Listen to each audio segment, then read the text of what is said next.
उदास हो गई श्री जी। सहचरियों का भाव है कि वो श्री जी को कभी उदास नहीं देख सकती।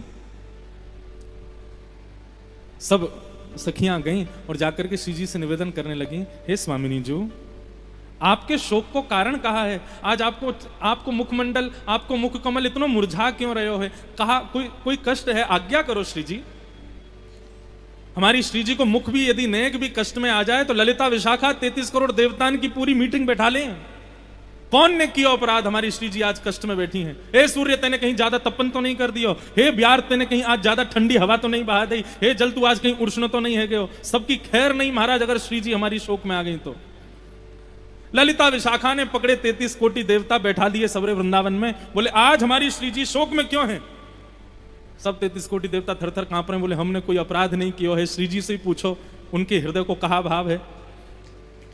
ललिता विशाखा गई और जाकर के श्री जी के चरणन में प्रणाम किया, हे श्यामाजू, आपके शोक को कारण कहा है? बोले शोक को कारण और कछु ना है, केवल एक ही है। बोले कहा? श्याम सुंदर हमसे एक कला में आगे हैं। कौन सी कला में? बोले नृत्य कला में। श्याम सुंदर हमसे ज्यादा बढ़िया नृत्य करें। जब नृत्य होवे, रास बिहार होवे और जब सगन कुंज में हमारी लीला होवे तो उनको नृत्य इतना सुंदर होवे कि वाकू देखत देखत मैं मुकु कहा अंग की प्रदर्शन करने हैं, कैसी भाव धारण करने हैं, कैसा नृत्य करना, मैं भूल जाऊं, इतना सुंदर नृत्य करें। सब सखियां बोली तो ये आपके शोक को कारण? बोले शोक को कारण ये ना है, शोक को कारण ये है कि मैं श्याम सुंदर से नृत्य सीखना चाहूं और आज मैं जाऊंगी, श्याम सुंदर के पास जाऊंगी, उन्हीं से नृत्य सीख के आऊंगी। सब सखियां बोली तो यहां में शोक करवे वाली कहा बात है? आप तो केवल आज्ञा कर दो, अभी सब व्यवस्था हम करें। हाँ भाई, रथ मंगाओ, चवर डुराओ, इत्र की बौछार करो, गुलाब चल झड़कते भय चलो, जय जयकार करते भय चलो, पुष्प की वर्षा करो। आज श्री जी को लेकर के श्याम सुंदर के पास जाएंगी, नृत्य सीखवे के काजे। अच्छा, रसिक जनों की चर्चा सुनकर के एक बात समझ में आई। अंतःपुर की लीला में, निभृत निकुंज की लीला में हमारे वृंदावन बिहारी लाल नृत्य बहुत अच्छा करते हैं और गायन की जब बात आती है तो श्री जी बहुत मधुर गाती हैं। श्री जी गाने में आगे हैं और श्याम सुंदर नाचवे में आगे हैं और नचावे में वो आगे हैं। अष्ट सखाओं का एक भाव आता है कि एक बार गोविंद दास जी एक राग गा रहे थे और सामने उनके गुरुदेव श्री गुसाई विठलनाथ जी बैठे थे। गुसाई जी बैठ करके सुन रहे थे, गोविंद दास जी बढ़िया मधुर राग गा रहे थे और गाते गाते बीच में गोविंद दास जी रुक जाएं और ऐसी तिरछी सी नजर करके कहें, गलत गा रहे हो, नहीं ऐसे गाओ, ऐसे स्वर लगाओ, ऐसे तान लगाओ। बोले हाँ अब ठीक लगाओ। तो गोविंद दास जी बैठे बैठे बोले, श्री गुसाई विठलनाथ जी बोले, हे गोविंदा, कौन ते बात आ रहा हो तू? कौन ते बार बार कहे कि ऐसे स्वर लगाओ, ऐसे गाओ? गोविंद दास जी बोले, तुम्हारो लाला बैठो है, ब्रज नंदन नंद नंदन बैठो है, मेरे संग संग गा रहे है, कहीं कहीं गलत गावे, सुबाकू सुधार रहा हूं। ये बात सुनकर के गोविंद दास जी के नेत्र सजल हो गए। गुसाई जी के नेत्र सजल हो गए। बोले गोविंद दास, तेरे भाग्य की कही ना जाए, तू श्याम सुंदर को साक्षात श्रवण करे, मेरे सामने श्याम सुंदर को प्रकट मत करे, मुझको केवल तू ही बता दे श्याम सुंदर गावे कैसो? गोविंद दास जी बोले, बहुत मधुर गावे ठाकुर जी, बहुत मीठो गावे, लेकिन गोविंद दास जी बोले लेकिन? बोले लेकिन श्याम सुंदर से भी ज्यादा मधुर श्री जी गावे, श्री किशोरी जी गावे। तो गायन की जब बात आवे तो हमारी श्री जी आगे हैं, लेकिन जब नृत्य की बात आवे तब हमारे ठाकुर जी आगे हैं। तो आज श्री जी बोली कि हम जाएंगी नृत्य सीखवे। दो काम पूर्ण होंगे, एक तो नृत्य सीख आएंगी, दूसरा श्याम सुंदर को निहार आएंगी। ललिता विशाखा ने रथ मंगा लिए, महाराज चंवर डुरा रही हैं, पुष्प वर्षा कर रही हैं, पूरे मार्ग में गुलाब जल को छिड़काव कर दिया। बोले तैयारी रखो, पूरा प्रोटोकॉल बनाओ। बोले क्यों? श्री जी जाएंगी। जैसे किशोरी जी बाहर आई, बाहर आकर के देखे रथ खड़े हैं, चंवर डुराए जा रहे हैं, पुष्प बरसाए जा रहे हैं और इत्र के छिड़काव हो रहे हैं। श्री जी बोली ये सब क्या है रो? ललिता विशाखा बोली आप नृत्य सीखने जाओगी ना तो लेके चलेंगे आपको। बोले नृत्य सीख वे विद्यार्थी बन के जानो, राजा बन के नहीं जानो। ये सब वापस करो, ये रथवत में बैठ के नहीं जाएंगे, हम पैदल पैदल जाएंगे। ललिता विशाखा बोली जो आज्ञा। रथवत वापस कर दिए, सब सखियां तैयार हो गई, चलो श्री जी। बोले नृत्य सीखवे जा रहे हैं वहां पे, उनको परखवे नहीं जा रहे हैं कि वो कैसा नृत्य करें। तुम लोग नहीं जाओगी, तुम यहीं बैठो, हम अकेली जाएंगी। ललिता विशाखा बोली ये काम नहीं हो सकता, अकेले तो हम आपको कभी नहीं भेजें। श्री जी बोली जाएंगी तो हम अकेली जाएंगी, नहीं तो नहीं जाएंगी, और फिर पूरे दिन ऐसी मुरझाई हुई बैठी रहेंगी, ना भोजन पाएंगी ना जल पिएंगी, और तुमको ये स्वीकार है तो फिर चलो हमारे साथ। श्री जी को सुख देने के लिए तो सब सखियां हैं, सब ने कहा अच्छा जैसी आपकी इच्छा, आप अकेलो जानो चाहो आप अकेली जाओ, लेकिन हम अपना एक काम करेंगे। बोले कहा काम करेंगे? बोले आप बैठो। श्री जी बैठ गई और ललिता विशाखा दोनों सामने बैठ गई। अब श्री जी ने जितनो श्रृंगार कियो है सब श्रृंगार को लिखती जा रही हैं, काका पहन के जा रही हैं। माथे पर ऐसा सुंदर शीश फूल धारण किया है, कानन में ऐसे कुंडल पहने हैं, हाथन में ऐसे कड़ूला पहने हैं, उंगलीन में ऐसी अंगूठी मुंदरी पहनी है, पामन में पाजेब पहनी है, कमर में करधनी पहनी है, गले में इतनी माला, एक एक चीज लिखती जा रही है। श्री जी बोली ये सब कहा कर रही हो? बोली आपके गुरुजी चोर हैं, तो पहले ही पूरा लेखा जोखा कर लें, कहीं पता चली आप लौट के आई और कोई सामग्री नहीं मिली तो।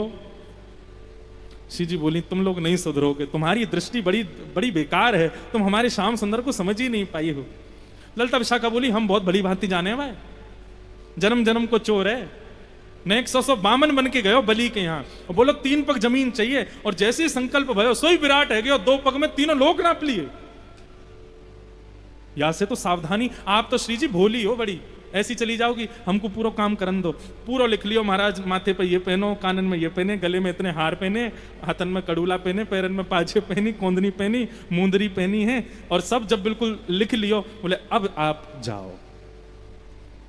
श्री जी निकल गई। श्याम सुंदर यहां वृंदावन के तट पर वंशी वट पर एक कदम्ब वृक्ष के नीचे पौड़े हुए हैं, गैया चरावे के काजे गए हैं। इतने में ही जैसे कभी कभी क्या होता है कि सूर्य के प्रकाश में यदि आप शीशा रख दो तो शीशे पर सूर्य का प्रकाश टकरा करके एक अद्भुत प्रकाश प्रकट कर देता है। तो सूर्य तो प्रकट थे ही आकाश में, लेकिन जैसे ही श्री जी सन्मुख आई तो श्री जी के मुखमंडल पर सूर्य के प्रकाश के कारण श्री जी के मुख से एक तेज उत्पन्न होके वो श्याम सुंदर के ऊपर पड़ने लगा, और श्याम सुंदर को ऐसे ऐसे चौंधा जैसा आने लगा मुख पे। बोले अरे ये कहा है रोए? जैसे थोड़ी सी अपने हाथ ऊपर करके देखे तो देखे साक्षात वृषभानुनंदिनी श्री किशोरी जी पधार रही हैं। अब तो महाराज जैसी देखे किशोरी जी आई हैं, लाला तो बड़े प्रसन्न है कि बोले जय हो जय हो, आज तो हमारे भाग्य उठ गए, साक्षात वृषभानु नंदिनी पधारी हैं। चरणन में प्रणाम कियो, बोले जय हो श्री जी पधारो। श्री जी आके विराजी, किशोरी जी को निहार करके ठाकुर जी आनंदित हो गए। जब देखी वृषभानुजा हिय विच उठी हूक, वंशी रह गई हाथ में फिर न लागी फूंक। मैं अपनी कथाओं में कहा करता हूं कि हमारे श्याम सुंदर मंदिर में विराज रहे, किशोरी जी घूंघट करके या मारे बैठी हैं ताकि श्याम सुंदर त्रिभंग लली बन के खड़े हो जाएं, ने हम सबन को दर्शन करा दें। यदि श्री जी अपनो घूंघट ऊपर कर दें ना, ठाकुर जी यूं नहीं यूं खड़े होंगे, उन्हीं को निहारते रहेंगे।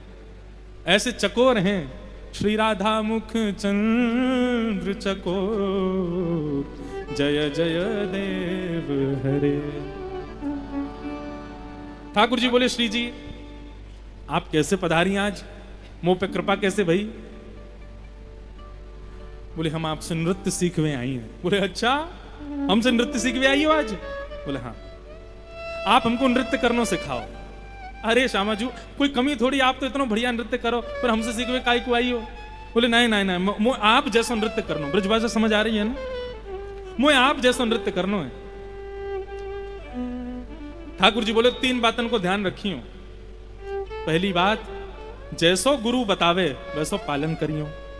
दूसरी बात, भाव में बिल्कुल भी भंगिमा नहीं होनी चाहिए। यदि नृत्य करते करते आप श्रमित रह जाओ तो मुखमंडल पर दिखाई नहीं देना चाहिए। तीसरी बात, मैं जैसो जैसो कहूं यूं हाथ ऐसे हाथ, उनको विशेष ध्यान रखियो, ताल नहीं छूटनी चाहिए। श्री जी बोली जैसे बताओगे करेंगे, लेकिन आप हमको नृत्य सिखाओ। अब सामने ठाकुर जी खड़े हैं, वंशी आदि सब कदम्ब के नीचे धर दई, और उनके सामने श्री जी खड़ी हैं। अब ठाकुर जी उनको नृत्य करना सिखा रहे हैं।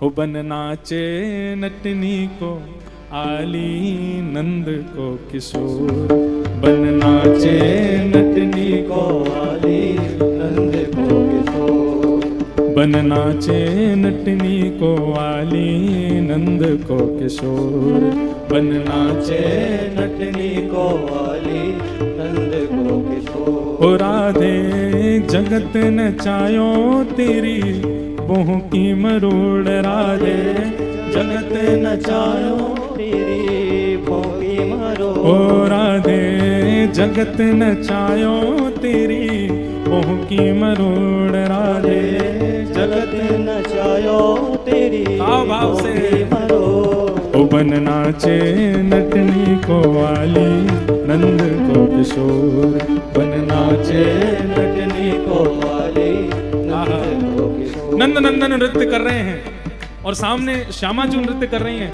ठाकुर जी कह रहे हैं श्री जी आपको नृत्य करने की कहाँ आवश्यकता है। श्री जी बोली क्यों? बोले आप तो केवल अपनी भ्रगुटी टेढ़ी कर ले और वही से ही सब नृत्य करने लग जाएं। ठाकुर जी जब नृत्य करें तब उनको देख करके सब नृत्य करें, लेकिन हमारी किशोरी जी तो ऐसे भ्रगुटी टेढ़ी कर लें तो वृक्ष पर बैठे हुए पशु पक्षी भी नृत्य करने लग जाएं। हे किशोरी जी वास्तव में आपको नृत्य सीखने की जरूरत नहीं है। क्यों? मोए नृत्य करवे के काजे हाथन के अंग प्रत्यंग बनाने पड़े, पैरन के अंग प्रत्यंग पैर आगे पीछे करने पड़े, लेकिन आपको नृत्य तो केवल भौं ऊपर नीचे है जाए वैसे ही नृत्य है जाए। आपको नृत्य की कहा आवश्यकता? मुंह को आकर्षण करवे के काजे त्रिभंग लली बन के खड़ो होना पड़े, लेकिन आप तो केवल अपनी तिरछे कटाक्ष से कोई को देख ले होगी वही से मोहित है जाएगा। ओ बन नाचे नटनी को वाली नंद को किशोर, बन नाचे नटनी को वाली नंद को किशोर। किशोरी जी क्या कर रही हैं? नाचते नाचते अब ठाकुर जी कहें ऐसे ऊपर भुजा करो, ऐसे नृत्य करो, तो किशोरी जी कर तो रही है लेकिन जबरदस्ती अपने भाव को भंग कर दें, जबरदस्ती हाथन को उल्टो सीधो कर दें। ठाकुर जी कहें अरे ऐसे नहीं करना ऐसे करना है, तो फिर श्री जी कहें आप ही बताए दो आके कैसे करना है। ठाकुर जी बोले सब जानना हूं मैं मन की बात, ये नृत्य वृत्य तो सब भानो है, आप मुंह को देखवे आइयो। श्री जी बोली क्यों कौन हो तुम? बोले मैं बड़ो मलूक हूं, यहाँ हमारे मुंह को देखवे आइयो आप, मैं जानू मेरे रूप देखवे में आपको सुख मिले। कितनी बड़ी बात। यहाँ पे श्री जी बोली लाला तुम इतने प्यारे लग रहे हो, नंद के किशोर तो पे डारूं तरण तोड़ प्यारे, सुन मुरली की घोर मेरे मन नाचे मोर। हमारे यहाँ संसार में क्या होता है कि यदि कोई हमारी बड़ाई कर दे तो हम पलट के बड़ाई करते नहीं है, और करेंगे भी तो उसकी बड़ाई से कम ही करेंगे। लेकिन हमारे श्यामा श्याम कैसे हैं? हमारी चिंता का विषय ये होता है कि उसने हमारी बड़ाई क्यों नहीं की, लेकिन श्यामा श्याम की चिंता का विषय ये है कि श्याम सुंदर किशोरी जी ने मेरी इतनी बड़ाई कर दी, अब मैं इनसे ज्यादा इनकी बड़ाई करूंगा। ठाकुर जी बोले आप कह रही हो मुंह पे तरण तोड़वे की बात, आप कोई कम हो? आप कैसी लग रही हो? कमल कली सौ रंग भानु की लली को प्यारी, कमल कली सौ रंग भानु की लली को प्यारी। कमल कली सौ रंग भानु की लली को प्यारी, कमल कली सौ रंग भानु की लली को प्यारी। मुख चंद हुतेनी को मेरे नैना है चकोर, मुख चंद हुतेनी को मेरे नैना है चकोर। मुख चंद हुतेनी को मेरे नैना है चकोर, मुख चंद हुतेनी को है चकोर। बन नाचे नटनी को वाली नंद को किशोर, बन नाचे नटनी को वाली नंद को किशोर। बन नाचे नटनी को वाली नंद को किशोर, बन नाचे नटनी को वाली नंद को किशोर। राधे जगत नचायो तेरी मोह की मरोड़, राधे जगत नचायो को की मरोड़। राधे जगत नचायो तेरी मोह की मरोड़, राधे जगत नचायो तेरी मोह की मरोड़। हे बन नाचे नटनी को वाली नंद को किशोर, बन नाचे नटनी को वाली नंद को किशोर। ओ आली राधा चित चोर, आली राधा चित चोर। आली नंद को किशोर, आली नंद को किशोर। हे आली राधा चित चोर, आली राधा चित हे चोर। आली नंद को किशोर, आली नंद को किशोर। हे आली राधा चित चोर,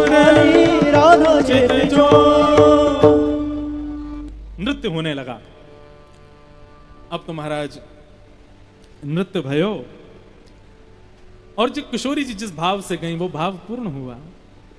ठाकुर जी को देखना था, दोनों एक दूसरे को निहारवे के अनन्य प्रेमी हैं।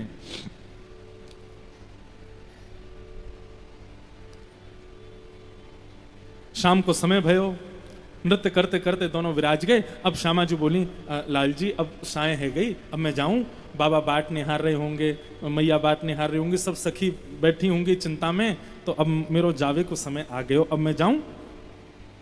ठाकुर जी बोले हाँ ठीक है, फिर अब आपको आनंद आयो आज? बोले हाँ आयो। नृत्य समझ में आ गयो कैसो करना चाहिए? बोले हाँ आ गयो।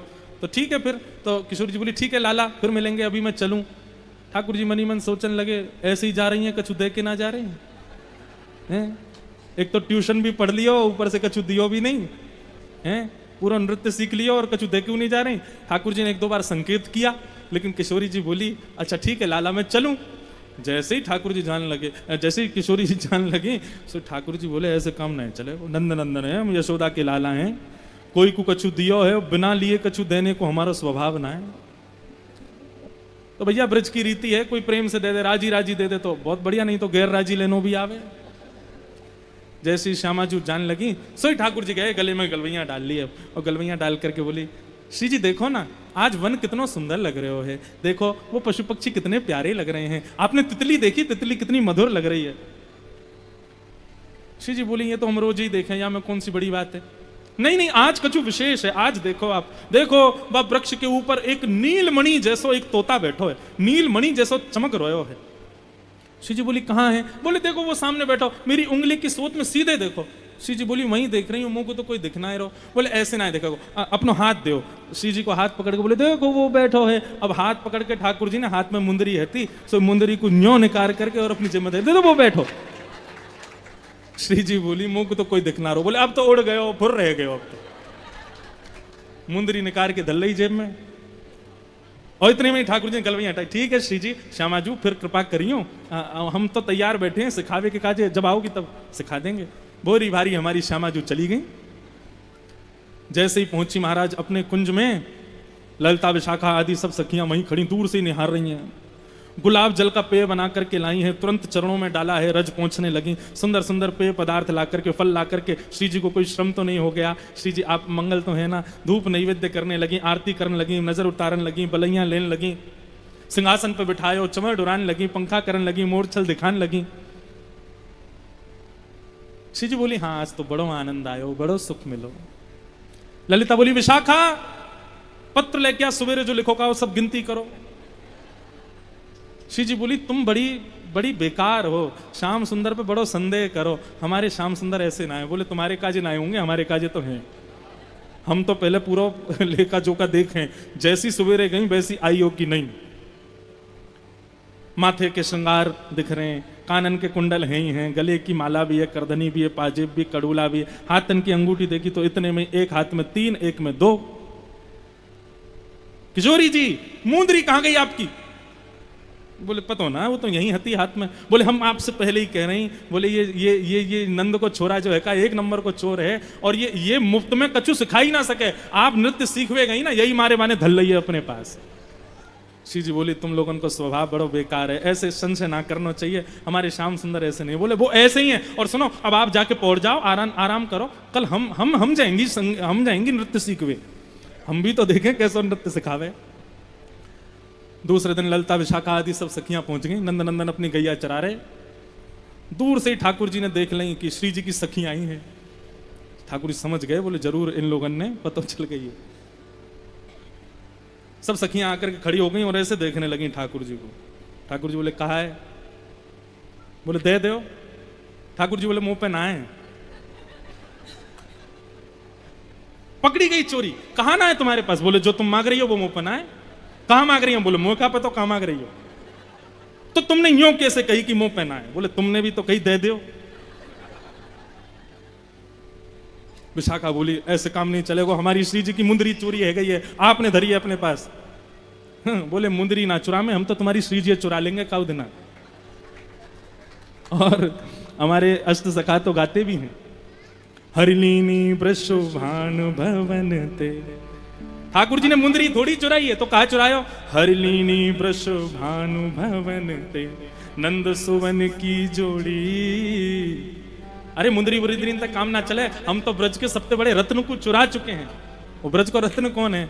हो ब्रज में रतन राधिका गोरी, ब्रज में रतन राधिका गोरी, ओ ब्रज में रतन राधिका गोरी, ब्रज में रतन राधिका गोरी, ओ राधिका गोरी, राधिका गोरी, राधिका गोरी, राधिका गोरी, ओ राधिका गोरी, राधिका गोरी, राधिका गोरी, राधिका गोरी, ओ ब्रज में रतन राधिका गोरी, ब्रज में रतन राधिका गोरी, हाँ ब्रज में रतन राधिका गोरी, ब्रज में रतन राधिका गोरी। सब सखी बोली दे दो, बोले मुंह पे ना है। बोले लाला हमें सब पता तुमने चुराई है मुंदरी। ठाकुर जी बोले मुंह पे है ही ना है, फिर क्यों पीछे पड़ रही हो? ये इल्जाम मुंह पे मत लगाए करो, हम अच्छे घर से आमे, नंद बाबा यशोदा मैया के लाला हैं, चोर चोर कहकर के तुमने बदनाम कर दियो है। वास्तव में तो हमारो चित्त चुरायो तुम्हारी श्री जी ने, हम उन्हें चोर नहीं कह दें तो। ललिता विशाखा बोली बातन ने मत घुमाओ, सीधे सीधे बताओ कहाँ है मुंदरी हमारी श्री जी की। बोले मुंह पे है ही ना है। बोले अच्छा लाला तू हमारी कहीं एक काम कर दे। ठाकुर जी बोले कहा, ये जो तुमने फेंटा बांध रखो है ना अपनी कमर में, या उतार के दिखाओ। ठाकुर जी बोले ये ना उतरे को। बोले क्यों? बोले पूरा ब्रह्मांड बंद हो गए हो या में, अगर ये मैंने उतार दिया तो प्रलय आ जाएगा। पूरा ब्रह्मांड बांध रखो या फेंटा में, ऐसे कैसे उतार दूंगा फेंटा? तेरे काजे फेंटा है, लेकिन ब्रह्मा आदि इंद्र आदि देवतंत पूछ, तीनों लोग बैठो या के फेंटा के भीतर, या उतार दूंगा मैं। और चल बातन ने मत बनावे, और मैं अपनी पे आ गया हूं ना, बुला लाऊंगा वृंदावन ते सवन ने, और चली जाए यहां तो उल्टे पाम। सब लौट करके चली गई, लेकिन रोज आ जामे, और रोज आकर के गए हमारी श्री जी की मुंदरी दो, श्री जी की मुंदरी दो। ठाकुर जी एक दिन गुस्सा आ गया, बोले कि ऐसे काम नहीं चलेगा, आज एक काम करो, आज हम भी चल रहे हैं श्री जी के पास ही जाकर के पूरा निर्णय होगा, कौन पे मुंदरी धरी है, कौन ने चुराई है, सब वहीं चर्चा होगी। बोले चलो। और सब सखीन के संग में ठाकुर जी पहुंच गए श्यामाजू के पास, और श्यामाजू के पास जाकर के बिल्कुल मगरमच्छ के आंसू बहाने लगे ठाकुर जी, रोने लगे। शुष्क अवस्था में ठाकुर जी को देख करके श्यामाजू तो बिल्कुल विचलित है गई। अरे श्याम सुंदर आप ऐसे क्यों है रहे हो? कहा आपके शोक को कारण कहा है। तब ठाकुर जी कहा रहे हैं, पद है, चोरी चपल लगावत मोकू, चोरी चपल लगावत मोकू, न्याय करो श्यामा जी आज, न्याय करो श्यामा जी आज, चोरी चपल लगावत। और मैं नहीं चोर, चोर को साथी, मैं नहीं चोर, चोर को नटखट सखी तुम्हारी श्यामाजू। हे श्यामाजू मैं आपको कहीं से चोर दिखाई दूं? मैया रोज मेरे माथे पे देख काजर को ढोंटा लगावे, डिटोना लगावे, इतनो प्यारो सो मैं आपको चोर दिखाई दे रहा हूं? नहीं नहीं श्याम सुंदर आप, और देखो या विशाखा है, देखो शकलती चोटी लगे, देखो या को मुंह देख लो। श्री जी आपके पास में इतने अमूल्य रत्न हैं, कहा पता इन सखियन ने चुरा लिया हो और मुंह पे इल्जाम लगा रही हैं। सब सखी बोली ठीक है हम चोर नहीं है, हम स्वीकार कर लेंगे श्यामाजू, लेकिन हमारा कहो आज एक काम करवाए लो। बोले कहा? बोले या लाला को फेंटा खुलवा, यानी जो कमर में बांध रखो का है या खुलवाए तो बस, अगर वहां में कुछ नहीं निकला तो हम स्वीकार कर लेंगे कि हम जन्म जन्म की चोर हैं, और हम आपको वचन दे रही हैं, इतना ही नहीं कि हम जन्म जन्म की चोर हैं, जब तक जीवित रहेंगी, जब जब लाला हमारे आए को दंडवत प्रणाम करेंगी आपको, हम वचन दे रही हैं, या कि एक बार या फेंटा खुलवाए लो। श्री जी बोली श्याम सुंदर खोल दो, अब आज न्याय है ही जाए तो एक बार खोल दो। ठाकुर जी बोले अच्छा आपको संशय है रो मुंह पे, मेरो ऐसा भोलो भारो सो मुख आपको दया नहीं आ रही है? श्री जी बोली नहीं मुझको तो बहुत दया है, लेकिन इन सबको कैसे शांत करूं? आप और मैं तो दो ही हैं, ये तो असंख्य हैं, इनसे कैसे जीतेंगे हम? आज एक काम करो, हम दोनों की जीत होगी, मैं तो आपके पक्ष में ही हूं, खोल दो यार। ठाकुर जी भी हमारे बड़े चतुर, ऐसे हाथ घुमाए, जहां पे वो मूंदरी रखी थी वहीं से फेंटा पकड़ो और दूसरी तरफ से खोल के और यूं देखो कहां है, हमें कचू नहीं है। देखो श्री जी आज से देखो, ये चोटी है आपकी सखी। विशाखा बोली जहां से पकड़ो वहां से छोड़ो। ठाकुर जी बोले या ना छोड़ सकूं मैं, क्यों? बोले तो बताई नहीं, ब्रह्मांड बैठो सब रहो प्रलय आ जाएगा। विशाखा समीप गई, जाकर के हाथ से जैसे ही छीनो महाराज, हाथ से छूट गए, इतने में मूंदरी गिर गई आगे। अब तो महाराज सब सखियन ने घेर लिए, चोर चोर चोर चोर चोर चोर चोर कह करके ठाकुर जी घेर लिए। मुखमंडल बिल्कुल शुष्क है गए श्याम सुंदर को। अब बंधु यहाँ पे एक ऐसा भाव बताया जाए कि ठाकुर जी की चोरी पकड़ी गई, इस बात से श्री जी उदास नहीं हुई, लेकिन श्याम सुंदर चोर चोर चोर शब्द सुनकर के उदास हो गए, इससे श्री जी को शोक हो गया। श्री जी तो चाह रहे हैं कि मूंदरी मिले ही नहीं, लेकिन मूंदरी मिल गई, सबन के आगे प्रकट है गई, श्याम सुंदर को शोक है गया और श्री जी हमारी बड़ी दुखी है गई। अब तो इतने में ही महाराज ललता विशाखा लगी सुनाने, और ये चोर, या के पिताजी चोर, या के दादा चोर, या को कुनवा चोर, सबरे चोर, और ये तो ऐसो ये तो वैसो। ठाकुर जी चुपचाप खड़े हैं, श्री जी इशारों कर रही हैं इतना मत बोलो, ठीक है कोई बात ना, मिल गई। मुझ को तो यह बात को सुख है कि मेरी कोई वस्तु श्याम सुंदर ने अपने पास रखी, वापस कर दो इन्हीं को, ये इन्हीं की है। और श्री जी तो यहां तक कहने लगी अब तो कि मैंने ही दई, इनने नहीं चुराई। विशाखा बोली मैं सब जान रही हूं, आप ये सब बचावे के काजे कर रही हो, लेकिन आज तो ये सिद्ध है कि हो। और अब यही नहीं, हम तो बरसाने में जाके, नंदगांव में जाके, गोकुल में जाके, पूरे ब्रजमंडल में ढोल नगाड़े पिटवा करके बताएंगे कि लाला ने हमारे किशोरी जी के मुंदरी चुराई। ये सुनते ही श्याम सुंदर बड़े दुखी है गए। अब तो निकर पड़े वहां से, अब सोचने लगे, बोले घर जाऊंगो, नंदरानी को मुंह से पहले ही पता चल जाएगी कि मैंने आज ऐसा ऐसा किया, तो या तो बढ़िया कहा करें कहा। तो हमारे ठाकुर जी को जब जब चिंता होती तब तक कदम के नीचे जाके सो जाते। सोई ठाकुर जी गए और कदम वृक्ष के नीचे अपनी दुपट्टा को लगाए और सिरहानो और वहीं सो गए। चिंता में नींद से बढ़िया कोई उपचार नहीं है, जब चिंता हो हमारे ठाकुर जी की तरह सो जाओ। सो गए, लेकिन श्री जी को बड़ा शौक हुआ। श्री जी बोली गलत कियो हमने, हमें ऐसा नहीं करना चाहिए। श्याम सुंदर इतने दुखी है गए बेचारे, चलो उनको नेक मनाया हमें।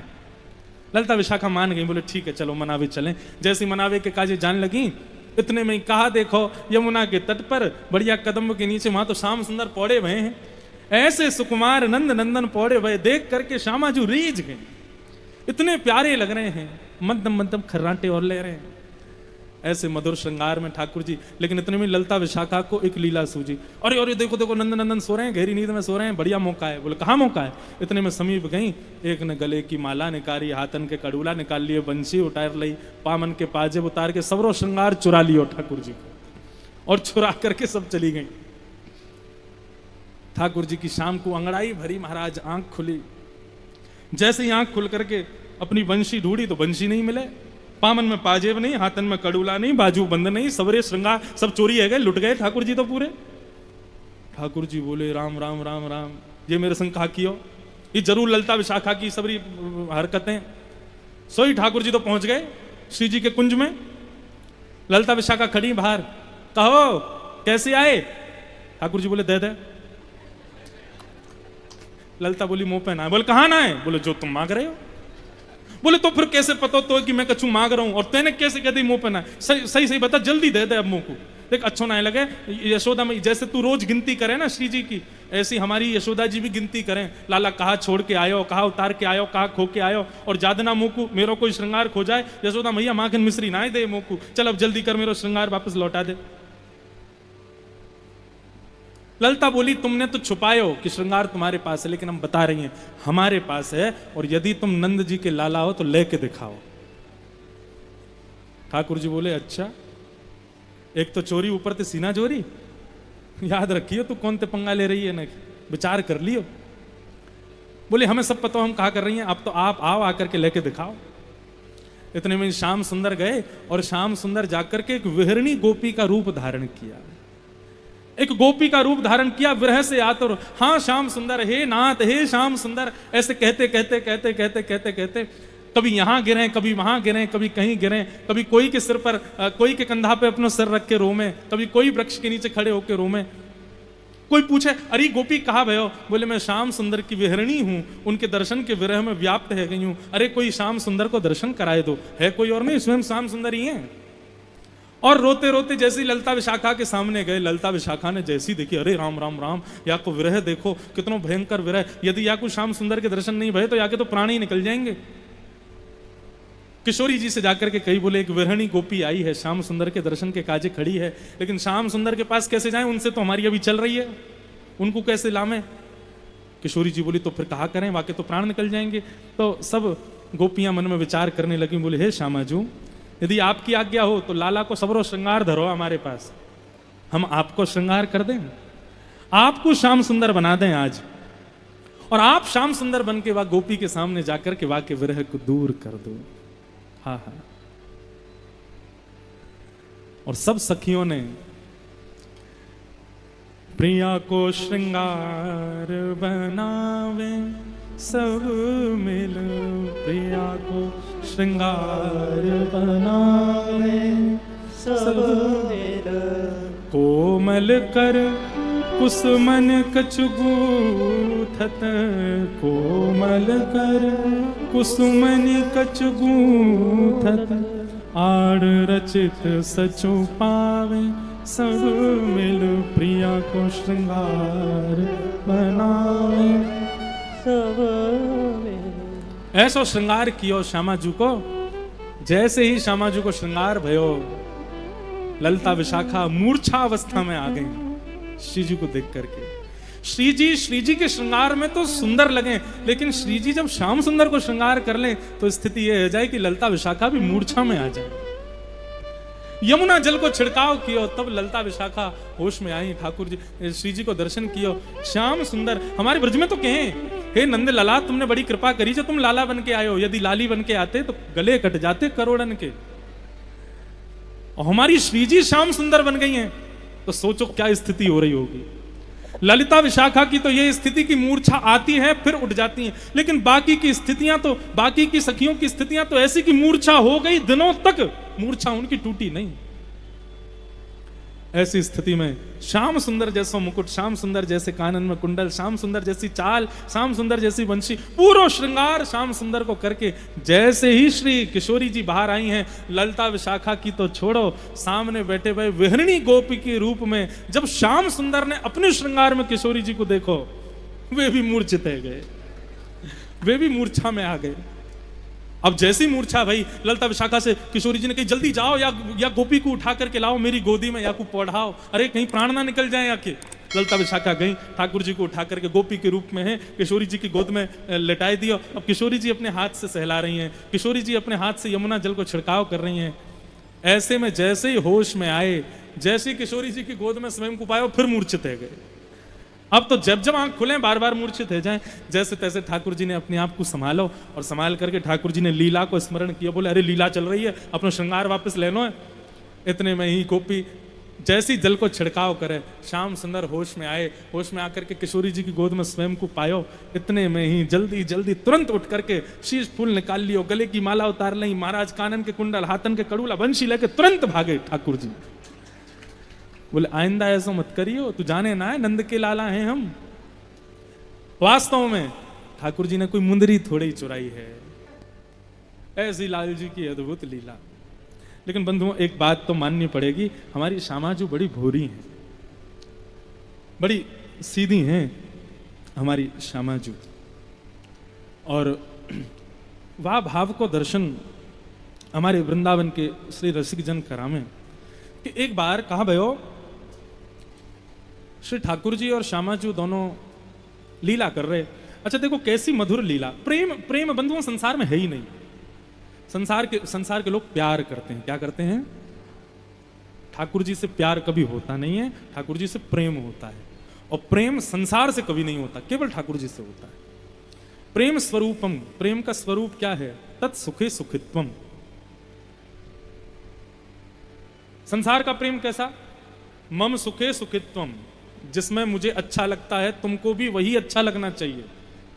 लेकिन प्रेम में क्या होता है, हम जिसके अधीन हैं, हम जिससे प्रेम करते हैं, उसको जो अच्छा लगे वो हमको अच्छा लगे। लोग कहते हैं महाराज जी सेवा कैसी करनी चाहिए? सेवा में अपने सुख का विचार मत करो, ठाकुर जी के सुख का विचार करो, वही सेवा है। जहां आप अपने सुख का विचार करते हैं, कई लोग ठाकुर जी को अपने सुख से श्रृंगार कर देते हैं, अपने सुख का विचार करके उनको कहीं भी ले जाते हैं, कुछ भी करते हैं, आदि आदि जो भी भाव नहीं। या तो अपना मन मत रखो, जो भी मन में भाव प्रकट होता है उसको ठाकुर जी की ही इच्छा समझो। ये आपको बिल्कुल सबसे बेस्ट बात बता रहे हैं हम। ये भाव धारण कर लीजिए सेवा करने वाले लोग कि हमारे मन में जो इच्छा प्रकट हो रही है ठाकुर जी की सेवा के लिए, कि चलो ठाकुर जी को जल विहार करावें, नौका विहार करावें, इसका भोग लगावें, ऐसा श्रृंगार करें, ये अपने विचार मत रखो। अपना मन ठाकुर जी का ही मानो। बोले मेरे मन में ये भाव उत्पन्न हो रहा, मतलब ठाकुर जी की ही इच्छा है। और फिर उसके बाद में ये भी रहे कि श्रृंगार किया, सेवा की, कोई आके प्रशंसा कर दे, आज तो बड़े सुंदर लग रहे हैं ठाकुर जी, मैंने सजाए, ऐसा कह मत देना। ठाकुर जी की इच्छा थी आज ऐसे सजवे की, तो उनने करवा लिया। तत्सुखे सुखित्वम। हमारी श्यामा श्याम के प्रेम विहार की चर्चा बंधुओं, या तो सुनकर के आपका सर घूम जाएगा, या तो समझ में ही नहीं आएगा, या फिर आप उसमें ऐसे प्रवेश हो जाओगे कि उसके बाद आपको संसार का कोई भाव प्रिय नहीं लगेगा। ये रस चर्चा हम सदैव कथाओं में क्यों नहीं सुनाते? क्योंकि हम लैला मजनू का सिनेमा देखते हैं ना, हम लोग फालतू के गीत सुनते हैं, फालतू की पिक्चरें देखते हैं। ये सब देखने के बाद में ठाकुर जी के अनंत रस विहार को हम समझ नहीं पाएंगे। इसलिए रसिकाचार्यों ने बहुत सावधान किया कि ठाकुर जी की अंतरंग लीला कहो, बहुत सावधानी से कहो। क्यों? मैंने कह दी और आपके मन में कोई सामान्य काम की भावना से आपने उस लीला को देख लिया, अपराध मुझे लगेगा। क्यों कहा तुमने? इसलिए वृंदावन का रस जो है ना, वो बड़ा छुपा हुआ है, सबके सामने उजागर का विषय नहीं है। लेकिन मैं पहले भी कहता हूं और आज भी कह रहा हूं, मेरे कुछ गिने हुए चुने हुए स्थान हैं, उन स्थानों पे मुझे लगता है कि अनधिकारी भी अंदर आ जाता है ना, तो वो भी अधिकारी हो जाता है। उनमें से एक कोकिल साईं का ये आंगन है। और एक और बात है, कभी कभी, अब यहां ऐसा नहीं है, मैं ऊपर बैठा हूं तो मुझे अनधिकारी दिख भी जाते हैं। यहां से मुझे पता चल जाती है कि कौन अनधिकारी बैठा है, किसको ये भाव रस नहीं देना चाहिए, लेकिन फिर भी मैं दे देता हूं, फिर भी ये भाव प्रकट कर देता। कितने भाव हम सोच के आए, कई भाव तो मैंने कहे नहीं 3 दिनों में। क्यों? आज्ञा नहीं हुई या भाव प्रकट नहीं हुआ कहने के लिए, लेकिन फिर भी कह देते हैं। तो ये रखते हैं, हे साईं तुम बचाना। हम तो कह रहे हैं, अब ये अनधिकारी यहाँ पीछे कहीं बैठा है, इधर बैठा है या उधर कहीं भी बैठा है, मैं कोई पॉइंट करके थोड़ी बताऊंगा ये अनधिकारी है, लेकिन साईं आप संभालना। मैं तो कह दूंगा इसके हृदय में कोई दुर्भाव प्रकट ना हो। तो ऐसी एक अद्भुत लीलाएं हैं। तो ठाकुर जी कैसी लीला करते हैं? दोनों श्यामा श्याम की लीला ऐसी है, एक माने और दूसरों रिझावे। लीला करेंगे और लीला करते करते करते एक कोई मान करेगा, और अधिकतर मान का जो पक्ष है ना, वो किशोरी जी के पास ही जाता है। हमारे ठाकुर जी को मनाने में ज्यादा आनंद आता है। और एक बार कथा आती है, एक बार ठाकुर जी रूठ गए, 3 दिन तक नहीं माने, तब किशोरी जी ने सौगंध दिलवाई, बोले कि आज सौगंध लो, कभी मान नहीं करोगे। उस दिन ठाकुर जी बोले हम मान के लिए बने ही नहीं है, आप ही हो, आप ही मान करो। तो एक मान करें, दूसरे उनको रिझावें। लेकिन आज सघन कुंज में मान करने का कारण इतना अद्भुत था। श्री जी रूठ गई ठाकुर जी से। क्यों रूठी हैं? कारण सुनकर के आपका भी हृदय आनंदित हो जाए। कितनी बोली हैं हमारी श्यामा